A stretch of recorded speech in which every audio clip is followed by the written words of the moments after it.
जय हिंद बच्चों, आप देख रहे हैं टीचर्स स्टूडेंट हेल्पर। बच्चों, आज के इस वीडियो में हम आपको बताने वाले हैं आज दिनांक 7/11/2022 को आपका अर्धवार्षिक परीक्षा का हिंदी विषय का प्रश्न पत्र विद्यालय में हो चुका होगा। तो आज हम आपके लिए लेकर आए हैं अर्धवार्षिक मूल्यांकन का प्रश्न पत्र जो कि हिंदी विषय का है। इसमें हमने सेट ए लिया है। तो चलिए, आप विद्यालय में पहुंचे होंगे, आपने अभी अपने सभी शिक्षकों को गुड मॉर्निंग बोला होगा। ये बहुत ही अच्छी आदत है, ये गुड हैबिट के अंतर्गत आती है। तो चलिए हम लेते हैं। सबसे पहले यहाँ पर आपका जो प्रश्न पत्र है वो ऐसा आया हुआ था, अर्धवार्षिक परीक्षा मूल्यांकन प्रश्न पत्र 2022-23। यहाँ पे आपकी कक्षा लिखी हुई है, यहाँ पे आपका हिंदी विशिष्ट लिखा हुआ है, यहाँ पर सेट ए लिखा हुआ था और यहाँ पर आपको समय बताया गया है कि आपको 2.5 घंटे में पेपर करना था। फिर यहाँ पे देखेंगे विद्यार्थी के लिए निर्देश दिए गए हैं। यहाँ पे लिखा हुआ है निम्नांकित जानकारी अनिवार्यतः भरें और दिए गए स्थान में उत्तर लिखें। सबसे पहले यहाँ पे लिखा गया है विद्यार्थी का नाम। तो यहाँ पर हमें इतने स्पेस में पूरे में हमें अपने विद्यार्थी का नाम लिखना था। फिर दूसरा यहाँ पे अनुक्रमांक बताया गया है, तो आपको विद्यालय में अनुक्रमांक बताया गया होगा। फिर पिता का नाम बताया गया होगा, फिर यहाँ पे शाला का नाम बताया गया होगा, फिर यहाँ पे ब्लॉक का नाम बताया गया है और यहाँ पर जिले का नाम बताया गया है। उसके बाद फिर यहाँ पर लिखा हुआ है कक्षा विषय द्वारा जांच कर दिए गए बॉक्स में लिखें। जो नंबर आपको दिए गए हों यहाँ पर बॉक्स में लिखने का है। तो ये हम लोगों को नहीं भरना, ये जो हमारे शिक्षक हैं, जो हमारे नंबर आएंगे उन्हें हमें भरना है। यहाँ पे प्रश्न पत्रों की कुल संख्या 22 है। पूर्णांक 50 अंक का पेपर है, जिसमें हमें कितने अंक प्राप्त हुए वो हमें यहाँ पर दिए जाएंगे। चलिए महत्वपूर्ण निर्देश देखते हैं क्या है। प्रश्न पत्र में प्रश्नों के उत्तर प्रश्न के नीचे या आगे दिए गए निर्देशानुसार लिखे जाएं। मतलब कि हम आपको आगे बताते जाएंगे। फिर दूसरा बताया गया है सभी प्रश्न हल करना अनिवार्य है, सभी प्रकार के प्रश्न को हल करना अनिवार्य है। उसके बाद फिर यहाँ पे लिखा हुआ है यहाँ से कार्य प्रारंभ करें। चलिए हम देखते हैं सबसे पहला प्रश्न क्रमांक 1 बहुविकल्पीय प्रश्न। सबसे पहले प्रश्न क्रमांक 1 लेते हैं, जिसमें प्रश्न क्रमांक 1 में देखेंगे बहुविकल्पीय प्रश्न है। इसमें निर्देश में दिया गया है प्रश्न को पढ़कर नीचे दिए विकल्पों में से सही विकल्प चुनकर लिखिए। चलिए देखते हैं। सारिका खेल रही है, इस वाक्य में कुल कितने पद हैं? तो इसका सही उत्तर होगा दोस्तों सारिका खेल रही है। यहाँ पर सारिका भी एक पद है, खेल भी एक पद है, रही भी एक पद है और है भी एक पद है। तो इसमें 4 पद होंगे। तो इसका सही उत्तर हो जाएगा सारिका खेल रही है, इसका उत्तर हो जाएगा इसमें 4 पद हैं। फिर आता दूसरा प्रश्न, फसल शब्द का बहुवचन होगा। फसल शब्द का बहुवचन हमें पता है, बहुवचन का मतलब होता है बहुत सारे, बहुत सारी। तो इसमें हो जाएगा फसलें, इसका उत्तर हो जाएगा फसलें। फिर आता है तीसरा, जिसने फूलों को महकाया। इस कविता की इस पंक्ति में महकाया शब्द का अर्थ क्या है? जिसने फूलों को महकाया, फूलों को महकाया से अर्थ है यहाँ पे महकने से मतलब है खुशबूदार बनाने से है। तो यहाँ पे है जिसने फूलों को खुशबूदार बनाया। फिर चौथा आता है पुष्पों का सदुपयोग करना चाहिए। वाक्य में रेखांकित शब्द का विलोम शब्द होगा। तो विलोम शब्द का मतलब होता है उल्टा। तो इसका सदुपयोग का उपयोग जो उत्तर हो जाएगा वो हो जाएगा दुरुपयोग, दुरुपयोग। फिर आता है 5वां प्रश्न, छोटी को गुब्बारा नहीं दिलाया तो मुंह फुलाकर बैठ गई। इसका अर्थ है मुंह फुलाकर बैठना मतलब कि गुस्सा हो जाना। तो यहाँ पे क्या लिखेंगे इसका उत्तर, छोटी रूठ गई, रूठ गई जी, रूठ गई। ए नंबर जाएगा इसका उत्तर। फिर आता है 6वां नंबर, माँ ने अच्छे अच्छे पकवान बनाए हैं। वाक्य में रेखांकित शब्द है। पकवान का अर्थ क्या है? पकवान ये क्या कर रहा है? अच्छे पकवान बनाए हैं। तो दोस्तों इसका सही उत्तर हो जाएगा छोटी रूठ गई। इसके बाद फिर अगला क्वेश्चन आता है, यहाँ पे देखेंगे ये छोटी रूठ गई। इसके बाद फिर अगला प्रश्न आता है, माँ ने अच्छे अच्छे पकवान बनाए। माँ ने अच्छे अच्छे पकवान बनाए, इसका सही उत्तर हो जाएगा संज्ञा। प्रश्न क्रमांक 7, सफ़ेद बकरी लड़ने को तैयार थी। इस वाक्य में विशेषण शब्द कौन सा है? तो यहाँ पे जो सफ़ेद बकरी लड़ने को तैयार थी, इसमें विशेषण है सफ़ेद। क्योंकि बकरी तो है लेकिन कौन सी है, सफ़ेद है, तो सफ़ेद बकरी जो बकरी है वह लड़ने को तैयार थी। फिर आता है राजा शब्द इनमें से किस शब्द का पुल्लिंग है। तो चूंकि यहाँ पे राजा रानी बोला जाता है, राजा पुल्लिंग शब्द है और रानी क्या है, स्त्रीलिंग शब्द है, तो रानी का पुल्लिंग शब्द है। फिर आता है प्रश्न क्रमांक 9, इनमें से किस शब्द की वर्तनी शुद्ध है। वर्तनी शुद्ध मतलब कि सही, शुद्ध से मतलब शुद्ध तरीके से कौन लिखा गया है। तो यहाँ पे देखेंगे ये दीपावली लिखा है, यहाँ पे दीपावली लिखा है और यहाँ पे बड़ी की मात्रा लगी हुई है दीपावली और ये दीपावली लिखा है, जबकि इसका सही उत्तर हो जाएगा दीपावली। इस प्रकार से ये दीपावली इस प्रकार से है ना। तो इसके बाद फिर आता है प्रश्न क्रमांक 10। प्रश्न क्रमांक 10 में तो पहलवान क्या करता है, पहलवान क्या करता है, पहलवानी करता है, तो इसका सही उत्तर हो जाएगा पहलवानी। फिर आता है प्रश्न क्रमांक 11। प्रश्न क्रमांक 11 लघुत्तरीय प्रश्न है। नीचे दिए गए प्रश्नों के उत्तर लिखिए गए में लिखा गया है, ढूंढ रहे उसे सारे बंदर, नाच रहे सब मस्त कलंदर, शेर गया जब शहर के अंदर। इस कविता में आए 3 तुकांत शब्द छांट कर लिखिए। तो इसका तुकांत शब्द मतलब कि एक से तुक वाले, एक सी लय से बोले जाने वाले शब्द यहाँ पे आ जाएगा। पहला आ जाएगा शंकर, दूसरा आ जाएगा कलंदर और तीसरा आ जाएगा अंदर। तो इस प्रकार से ये 3 तुकांत शब्द यहाँ पे पहला यहाँ लिखा जाएगा, दूसरा यहाँ, तीसरा यहाँ लिखा जाएगा, इस प्रकार से।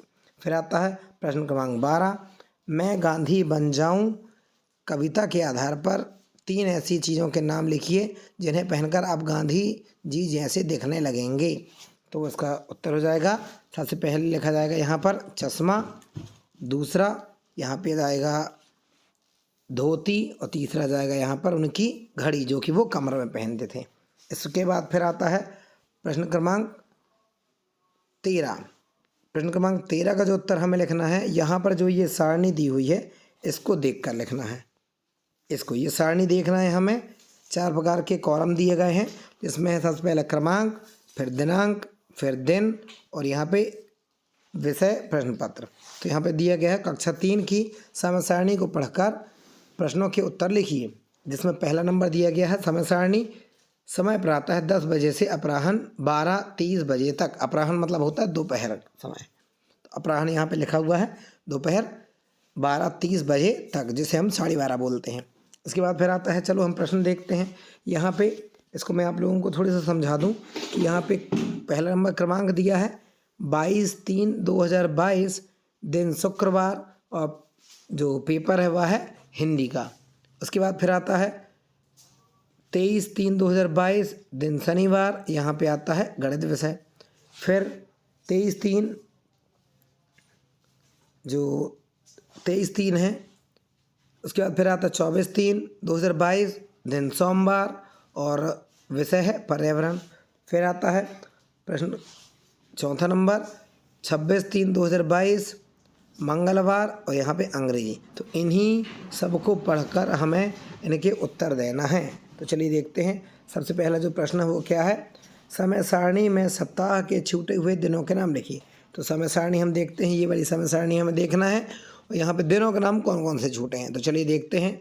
शुक्रवार लिखा हुआ है, शनिवार के बाद सोमवार लिखा हुआ है, तो यहाँ पे कौन सा दिन छूटा है, रविवार छूटा है हुआ है। उसके बाद फिर आ गया सोमवार और फिर मंगलवार, तो इसका उत्तर हो जाएगा रविवार, जो कि यहाँ पे लिखा हुआ है, जो हमने लिख दिया रविवार यहाँ पर छूटा हुआ था। उसके बाद फिर आता है प्रश्न क्रमांक 13, समय सारणी में रविवार क्यों नहीं लिखा गया है। तो हमें इसका उत्तर लिखना है, समय सारणी में रविवार इसलिए नहीं लिखा हुआ है क्योंकि रविवार के दिन अवकाश रहता है और उस दिन पेपर नहीं है, हमें यह लिखना है। फिर आता प्रश्न क्रमांक 15, किस विषय के प्रश्न पत्र से पहले एक दिन का अवकाश है।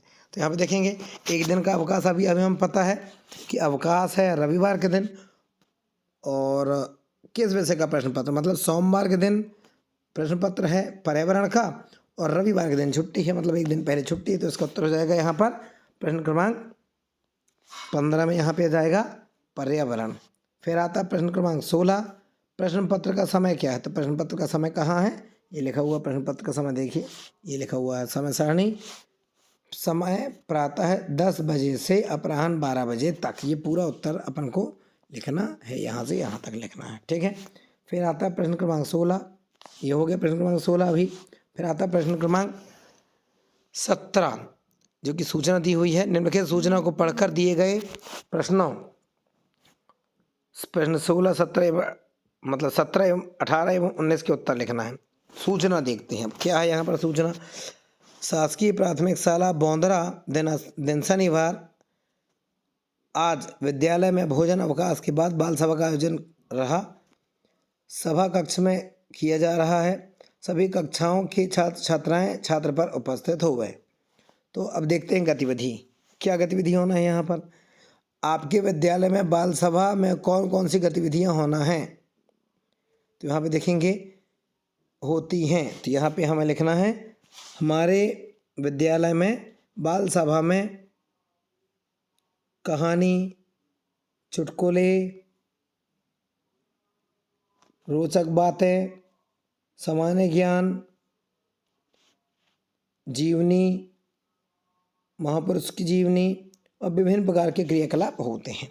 फिर बाल सभा, आपके विद्यालय में बाल सभा के अलावा और कौन कौन से आयोजन होते हैं, तो हमें यहाँ पर लिखना है बाल सभा के अलावा आयोजन हमारा होता है उमंग की क्लास, 15 अगस्त 26 जनवरी, यहाँ पे लिखना है बाल मेला का आयोजन। यहाँ पे हमें और भी जो भी हमारे कार्यक्रम होते हैं उनको यहाँ पर लिख देना है। फिर आता है प्रश्न क्रमांक 20, नीचे दिए हुए शब्दों वाक्यांशों को खाली स्थान में भरकर लिखना है। तो चलिए देखते हैं। एक बार एक चूहा खालिस्तान अपने बिल में से भोजन की खालिस्तान में निकला। भटकते भटकते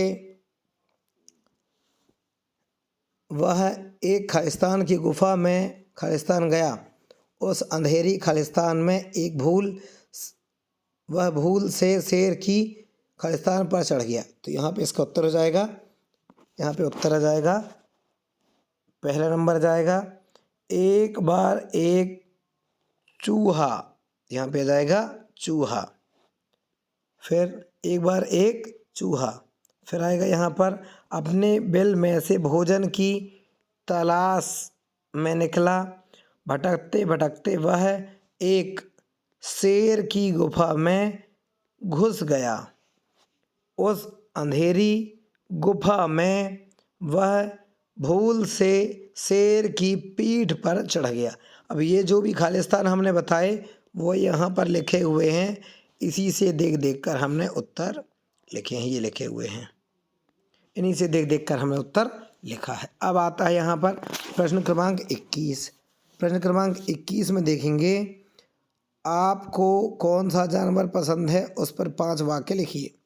तो यहाँ पर जानवर की यदि बात आ रही है तो हम कुत्ता भी लिख सकते हैं, यहाँ पर गाय भी लिख सकते हैं, बकरी भी लिख सकते हैं, परंतु हमें उसके बारे में जानकारी कौन सी लिखनी है हम ये बताते हैं। तो यहाँ पे हम यदि गाय के बारे में लिख देंगे तो हम बहुत सारी चीज़ लिख सकते हैं। जैसे कि सबसे पहले गाय हमारी माता है, गाय के 4 पैर होते हैं, गाय भारत में पूजी जाती है, उसकी पूजा की जाती है, गाय हमें दूध देती है, गाय के दूध से हमें ताकत मिलती है। इस प्रकार से 4-5 वाक्य हम लिख देते हैं। इस प्रकार से अब प्रश्न क्रमांक आता है 22, जो कि आपको हल करना है, और हल करने के बाद यदि आपसे नहीं बनता है तो प्लीज़ आज हमें इस वीडियो में कमेंट करके पूछें, तो हम इसका आंसर आपको ज़रूर बताएंगे। उम्मीद करता हूँ वीडियो पसंद आया होगा। वीडियो पसंद आए तो वीडियो को लाइक करें, चैनल को सब्सक्राइब करें। आज के लिए इतना ही। जय हिंद, जय भारत। यदि इसके आगे की और भी वीडियो चाहिए तो आप हमारे चैनल को सब्सक्राइब करें, वीडियो को लाइक करें, और इसी प्रकार के हम आपके लिए 3D वीडियो भी बनाते हैं। तो आपको यदि 3D वीडियोस देखने हैं तो आप हमारे जो चैनल की प्लेलिस्ट है उसमें जाकर आप देख सकते हैं। उम्मीद करता हूँ आपको वीडियो पसंद आया होगा। यदि वीडियो पसंद आया हो तो वीडियो को लाइक करें, चैनल को सब्सक्राइब करें। आज के लिए इतना ही। जय हिंद, जय भारत।